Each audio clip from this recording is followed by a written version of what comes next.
தன்னுடைய எதிர்காலம் என்ன ஆகுதுன்னே தெரியல. இளம் பிள்ளை எல்லாத்தையும் இழந்து சாப்பாட்டுக்கு கூட வழி இல்லை.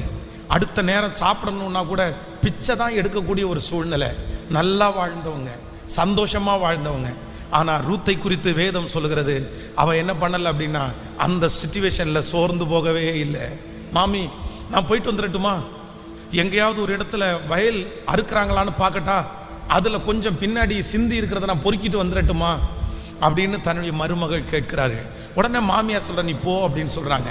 வேதம் சொல்லுகிறது, எதேர்ச்சியாய் நேரிட்ட அந்த நிலம் போவாசுடையதா இருந்தது. போவாசுடையதா இருந்தது. சிஸ்டர், நீங்க சோர்ந்து போய் உட்கார்ந்துட்டீங்க அப்படின்னு சொன்னா எதுவுமே பண்ண முடியாது. பிரதர், நீங்க சோர்ந்து போய் உட்கார்ந்துட்டீங்கன்னா எதுவுமே பண்ண முடியாது. அதற்கு மாறாக நீங்க எழும்பி வயல் நிலத்துக்கு போங்க, நீங்க எழும்பி தோட்டத்துக்கு போங்க, நீங்க எழும்பி அந்த காரியத்தை செய்ய